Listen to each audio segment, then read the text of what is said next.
Now I see why. Cause you, how long you been a comedian? A decade? Yep.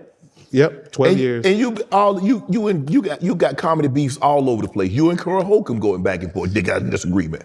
This is the funny part is I really don't have comedy beefs. It's always misunderstandings. That's what y'all call it, a misunderstanding. Huh?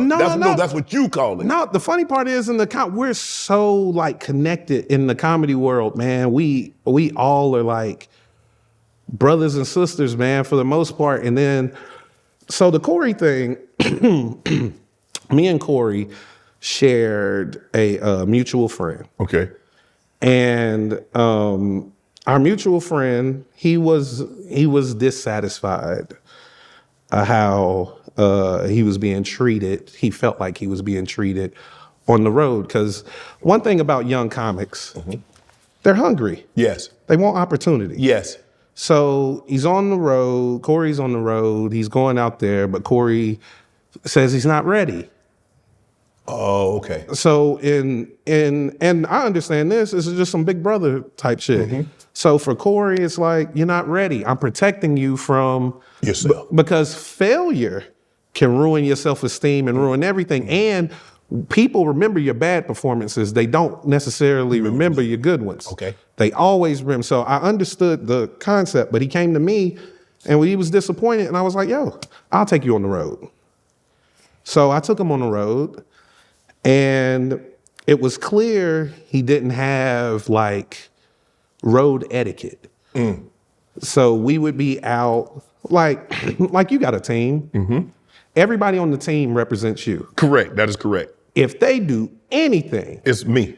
It's Shannon. They don't even think. They don't even mention it. Yeah. They don't even mention their name. Yeah. And he was still moving as an individual on my tour. Oh, okay. Yeah, to the point where, we constantly kept bumping heads. And then he had one night where things really went left and I like had enough. And like you sent him home? I suspended him indefinitely.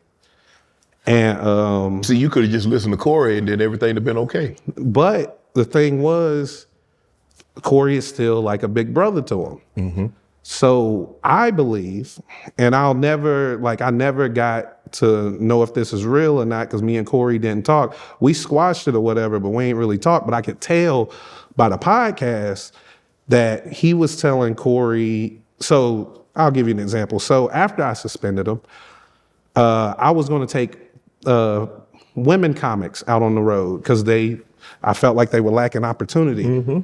And I was in Ontario, California. Okay. And one of the ladies that I had on the show, one didn't show up, one showed up late. Damn. Yeah. So there's a transgender comic by the name of Pink Fox. Okay. It's my dog. Fox was there. So you like, hey, come on. Come on, Fox. Get on.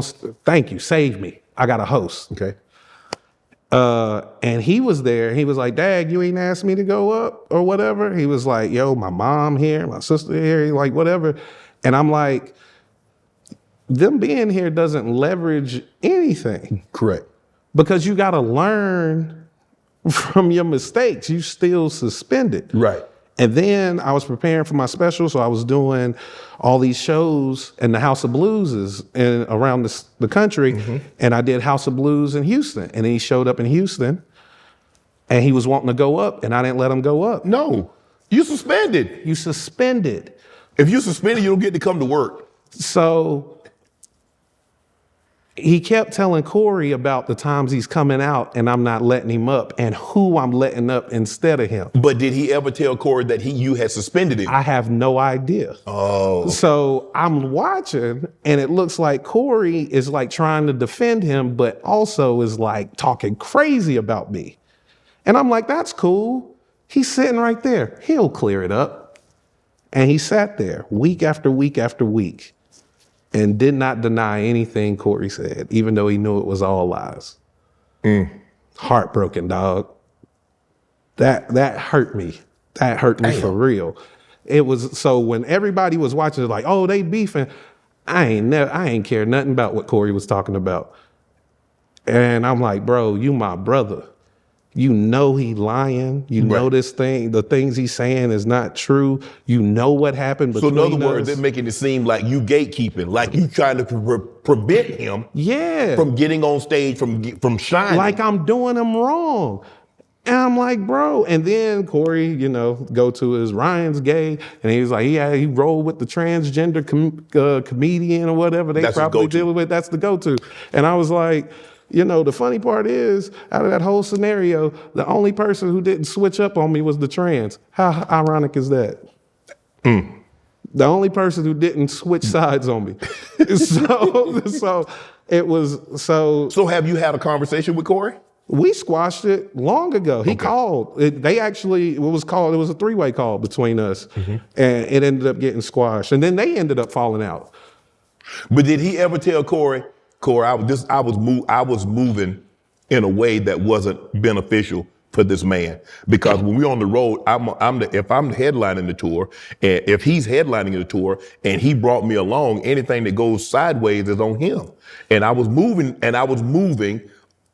not in the best interest of Ryan. Okay, so you're a little brother. Yeah. Does the little brother always see what the big brother sees for him? You see what I'm saying? No. So I think I looked like a hurdle to him instead of somebody who was trying to teach him. And it's so funny because he got like his career picked up enough to where he was going out on the road, and then he would come to me and tell me about his road experiences and things, and I wouldn't say anything, but I would laugh because I would listen to him dealing with him. Yeah. And he would be talking to me and not even understanding. Not understand that, bro, this was you. You're describing you. But you know, he's still, and some people will hear this story and be like, yo, dag, bro, I'd never deal with dude again. But you got to understand the type of person I am. This person moved from where they came from across country to make it. And then right now, their career, they found a pathway to their career, and it's ascending more than they ever did. They're responsible for themselves, their mom, their sister, all of these things. And if in this one moment of defending me, it can set back all the years of work that you've done, that's a hard position for some people. Yes.